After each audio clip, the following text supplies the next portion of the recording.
দর্শক বন্ধুরা, আসসালামু আলাইকুম। মধ্যপ্রাচ্যে যুদ্ধ অব্যাহত রয়েছে, যদিও পরিপূর্ণ মাত্রায় যুদ্ধ হয়নি, এখনও শুরু হয়নি, কিন্তু উভয় পক্ষের হামলা পাল্টা হামলা থেকে স্পষ্ট যে গত 8 দিন ধরে এই যুদ্ধবিরতি লঙ্ঘন চলছে। একে অপরের বিরুদ্ধে অভিযোগ করছে ইরান আমেরিকার বিরুদ্ধে, আমেরিকা ইরানের বিরুদ্ধে।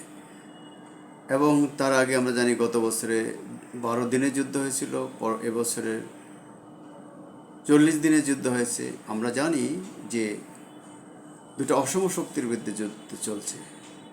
আমেরিকা ইসরায়েলের সম্মিলিত হামলা ইরানের উপরে, ইরানের পাল্টা হামলা। আমেরিকা বিশ্বের সর্বশ্রেষ্ঠ ধনী রাষ্ট্র এবং সবচেয়ে বড় অস্ত্রবাজ রাষ্ট্র। তার সহযোগী ইসরায়েল, যারা ফিলিস্তিনের উপরে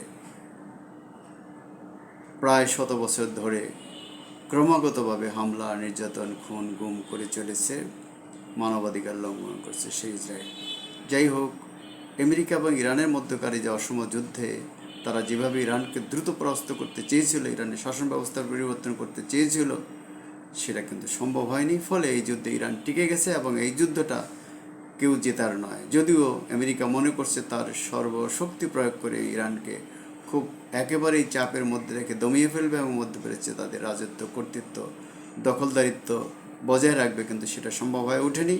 ইরানের দৃঢ়তা, যুদ্ধ কৌশল এবং ইমানি শক্তি তাদেরকে ঐক্যবদ্ধ রেখেছে এবং তারা এখনও পর্যন্ত টিকে আছে এবং ভালোভাবেই টিকে আছে। বরং আমেরিকা এখন ইরানে সর্বত্র হামলা করছে, সামরিক স্থাপনার পাশাপাশি আগের মতোই বেসামরিক স্থাপনাগুলোতে ব্যাপক হামলা করে লোকজনকে হত্যা করছে, ধ্বংসযজ্ঞ করছে। তার বিপরীতে ইরান ও মধ্যপ্রাচ্যে থাকা আমেরিকার যে স্থাপনাগুলো আছে বিভিন্ন মুসলিম রাষ্ট্রগুলোতে, সেগুলোর উপরে হামলা চালিয়ে তাদের ক্ষয়ক্ষতি করছে।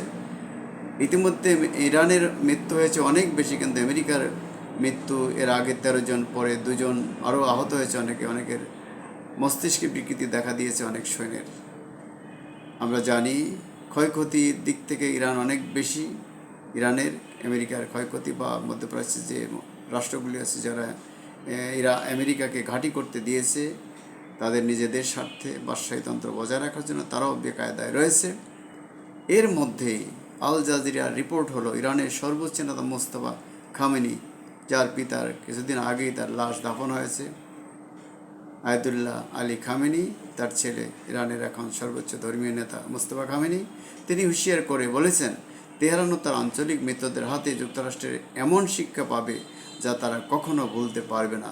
যুক্তরাষ্ট্রের বিরুদ্ধে এই দুই দেশের মধ্যে স্বাক্ষরিত সমঝোতা স্মারক বারবার লঙ্ঘনের অভিযোগ করেছেন তিনি।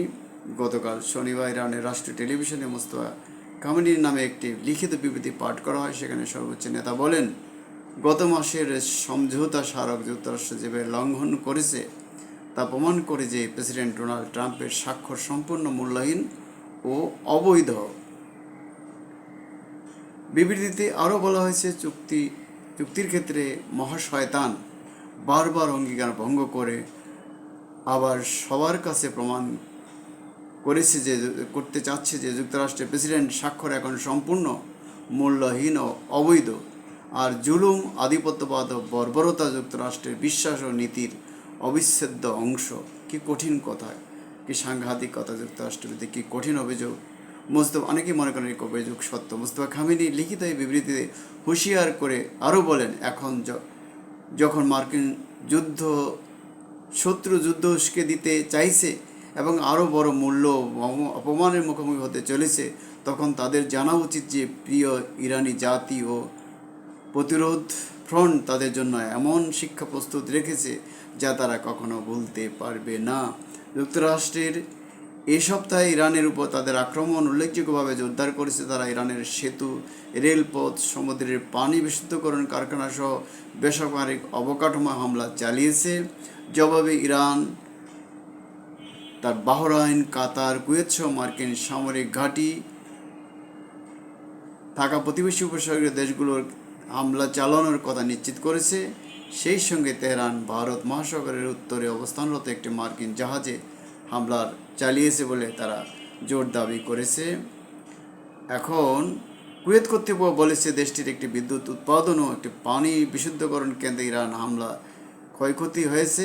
এর প্রেক্ষিতে দেশটির কর্তৃপক্ষ সবাইকে বিদ্যুৎ ব্যবহারের সাশ্রয়ী হওয়ার আহ্বান জানিয়েছে। মোস্তফা খামেনি বলেন, যুক্তরাষ্ট্র তার আসল চেহারা উন্মোচন করেছে, আর এর মাধ্যমে তাদের প্রতারণাপূর্ণ চরিত্র, অযৌক্তিকতা, অবিশ্বস্ততা ও কু অভিপ্রায় প্রকাশ পেয়েছে। দেশটাকে রক্ষা করার জন্য নেতৃত্বের উপর আস্থা রাখার এবং সংঘাত চলমান থাকায় জনগণকে সতর্ক ও সক্রিয় থাকার আহ্বান জানিয়েছেন মোস্তফা খামেনি। সাম্প্রতিক দিনগুলোর এমন খবর সামনে এসেছে যে ইয়েমেনের হুতিরা তাদের গুরুত্বপূর্ণ মিত্র ইরানের সমর্থনে লোহিত সাগরে প্রবেশপথ বাব আল মান্দের প্রণালী বন্ধ করে দিতে পারে। এতে বৈশ্বিক জ্বালানি বাজারে আরও অস্থিরতা সৃষ্টি হবে, মূল্যস্ফীতি বাড়বে এবং হামলা বন্ধ করতে ট্রাম্পের উপর অতিরিক্ত চাপ সৃষ্টি করবে।